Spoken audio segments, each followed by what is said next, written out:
ভালো কথা। এখন ঘটনাটা হচ্ছে যে আমাদেরকে এটা মানতেই হবে। ইলেকশন কমিশনের বহু ক্ষেত্রে আমরা যেরকম সমালোচনা করেছি, তেমন আবার অনেক বছর পরে পশ্চিমবাংলাতে যে ভোট, এরকম একটা ভোট হলো যখন ভোটের দিন কোনো খুন খারাপি হলো না।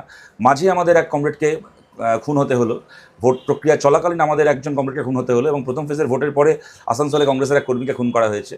কিন্তু তা হলেও এটা ঘটনা যে যেরকমভাবে আমরা লার্জ স্কেল বুথ দখল, ছাপ্পা, রিগিং, তৃণমূল ভোটারদেরকে আটকাচ্ছে, এই সমস্ত করে, গুন্ডা দিয়ে, ক্রিমিনাল দিয়ে ভোট করা হচ্ছে, তুলনামূলকভাবে এবার ভোট অনেক শান্তিপূর্ণ, এটা আমাদেরকে মানতেই হবে।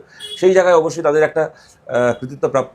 কিন্তু তার পাশাপাশি আর উনি যদি এখন নিজে সরেজমিনে দেখে পুনর্গণনার সিদ্ধান্ত নেন, আমরা আশা করবো যে সেই সিদ্ধান্তটা উনি সঠিকভাবে নেবেন, কারোর কোনো চাপে এসে নেবেন না। কিন্তু এইটা ঘটনা যে মার্জনা করবেন, যদি উনি এবার পুনর্নির্বাচনের সিদ্ধান্ত নেন, আশা করবো যে সেটা উনি একদম নিয়মকানুন মেনে নেবেন, কারো চাপে এসে করবেন না। কিন্তু এর থেকে একটা জিনিসটা বোঝা গেল যে তার মানে ইলেকশন কমিশন চাইলে এরকম ইলেকশন করাতে পারে।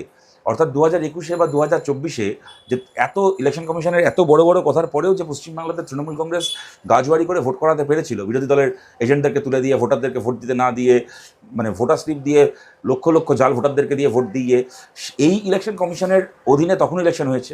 তার মানে চাইলে ইলেকশন কমিশন তখনও করাতে পারতো এবারের মতো ভোট। সেবার যে কোনো কারণেই হোক করায়নি। বাট যাই হোক, এবার ভোট যা করেছে, আমরা এবার ফলের দিকে তাকিয়ে আছি।